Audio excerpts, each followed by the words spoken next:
ഇന്നലെ നമ്മൾ മാരിനേറ്റ് ചെയ്ത് വെച്ച ടർക്കി ഇന്ന് രാവിലെ കുറച്ച് ഉപ്പ് തടവി കൊടുക്കുവാണേ. ഇതൊക്കെയാട്ടോ നമ്മൾ സ്റ്റഫ് ചെയ്യാൻ വേണ്ടി യൂസ് ചെയ്തത്. കാണികൾ എത്രയാണെന്ന് നോക്കിക്കേ, നിരനിരയായിരിക്കുന്ന ടർക്കി കാണാൻ വേണ്ടിയിട്ട്. സ്റ്റഫിങ്ങിന് ആപ്പിൾ, ഓറഞ്ച്, ഒണിയൻ, പിന്നെ ഒരു ഹോൾ ഗാർലിക് വെച്ചു. പിന്നെ കുറച്ച് ഹെർബ്സ് അവിടെ ഇവിടെ വെച്ചു കേട്ടോ. നമ്മുടെ മെയിൻ ഷെഫ് ടർക്കീനെ ആയിട്ട് ഓവനിലേക്ക് വരികയാണ് സുഹൃത്തുക്കളെ, വരികയാണ്. ഓവൻ ഒരു 400 ഡിഗ്രിയിലാട്ടോ നമ്മൾ ടെമ്പറേച്ചർ വെച്ച്. ഇപ്പം ഞാൻ കുറച്ച് പ്രോൺസ് വറുക്കാൻ വേണ്ടിയിട്ട് എടുത്തു. പിന്നെ കുറച്ച് ബീഫ് കട്ട്ലേറ്റ് ഉണ്ടാക്കാൻ വേണ്ടി എടുത്തു. ഒരു 1 അവർ കഴിഞ്ഞപ്പോൾ ടർക്കി ഇങ്ങനെയാണ്. ഒരു 2 hours കഴിഞ്ഞപ്പോഴത്തേക്കും കുറച്ച് ബേക്കൺ വെച്ചു. പിന്നെ ബേസിന് വേണ്ടിയിട്ട് കുറച്ച് പൊട്ടറ്റോയും ക്യാരറ്റ്സും വെച്ചു. ബേക്കൺ ഓപ്ഷണലാട്ടോ. പിന്നെ ഇപ്പറേ നമ്മുടെ കട്ട്ലേറ്റ് റെഡി ആയിക്കൊണ്ടിരിക്കുകയാണ്. കട്ട്ലേറ്റ് ഓൾ സെറ്റ് ഗോയാണ് കേട്ടോ. പിന്നെ ഇപ്പറേ നമ്മുടെ പ്രോൺസും ഫുൾ ഫ്രൈ ആയി.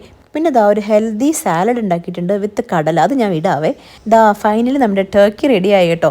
ഇതിൽ കുറച്ച് ചെറിയൊരു 1/2 hour മുന്നേ ഇട്ടിട്ടുണ്ടായിരുന്നേ. പിന്നെ നമ്മൾ ബാക്കിയുള്ള ഫുഡൊക്കെ നെക്സ്റ്റ് വീഡിയോയിൽ ഇടാം. നമ്മുടെ ഫ്രണ്ട്സൊക്കെ കൊണ്ടുവന്നേ.